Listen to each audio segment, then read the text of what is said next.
എൻ്റെ ഒരു സുഹൃത്തുണ്ട്. അവൻ 2 വർഷങ്ങൾക്ക് മുമ്പ് ആത്മഹത്യ ചെയ്ത ഒരാളാണ്. ആത്മഹത്യയിലൂടെ ജീവിതത്തിൽ നിന്ന് കടന്നു പോകേണ്ട ആളൊന്നും ആയിരുന്നില്ല അവൻ. അത്രയും മഹത്വമുള്ളൊരു മനുഷ്യനായിരുന്നു. പക്ഷെ അവൻ ആത്മഹത്യ ചെയ്തു.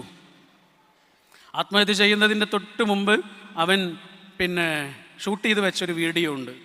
അവന് പറയാനുള്ള കാര്യങ്ങളൊക്കെ ആ വീഡിയോയിലുണ്ട്. ആ വീഡിയോ എൻ്റെ ഫോണിൽ ഇപ്പോഴും ഉണ്ട്. ഞാൻ ആർക്കും കാണാത്ത വിധത്തിൽ സൂക്ഷിച്ചു വെച്ചിട്ടുണ്ട്. അതെന്തിനാണെന്നറിയോ? ചില കുഴികളിലേക്കൊന്നും വീണു പോകരുത് എന്ന താക്കീത് ആ വീഡിയോയിൽ അവൻ എനിക്കും പറഞ്ഞിരുന്നുണ്ട്. അതുകൊണ്ടാണ് ചില കുഴികളിലേക്കൊന്നും വീണു പോകരുത് കേട്ടോ. ആ വീഡിയോയിൽ അവനിങ്ങനെ കുറേ കാര്യങ്ങൾ പറയുന്നുണ്ട്. കാരണം അവൻ്റെ അടുത്ത് ഒരു അബദ്ധം വന്നുപോയി, അല്ലെങ്കിൽ ഒരു തെറ്റ് വന്നുപോയി. അവനൊരു തെറ്റ് ചെയ്തു. എല്ലാവരും അവനെ കൈവിട്ടു. എല്ലാവരും അവനെ കൈവിട്ടതല്ല അവൻ്റെ പ്രശ്നം. അവൻ്റെ ഉമ്മി കൈവിട്ടു എന്നുള്ളതാണ് അവൻ്റെ പ്രശ്നം. അത് പറഞ്ഞപ്പോൾ മാത്രമാണ് അവൻ കരഞ്ഞു പോയത്.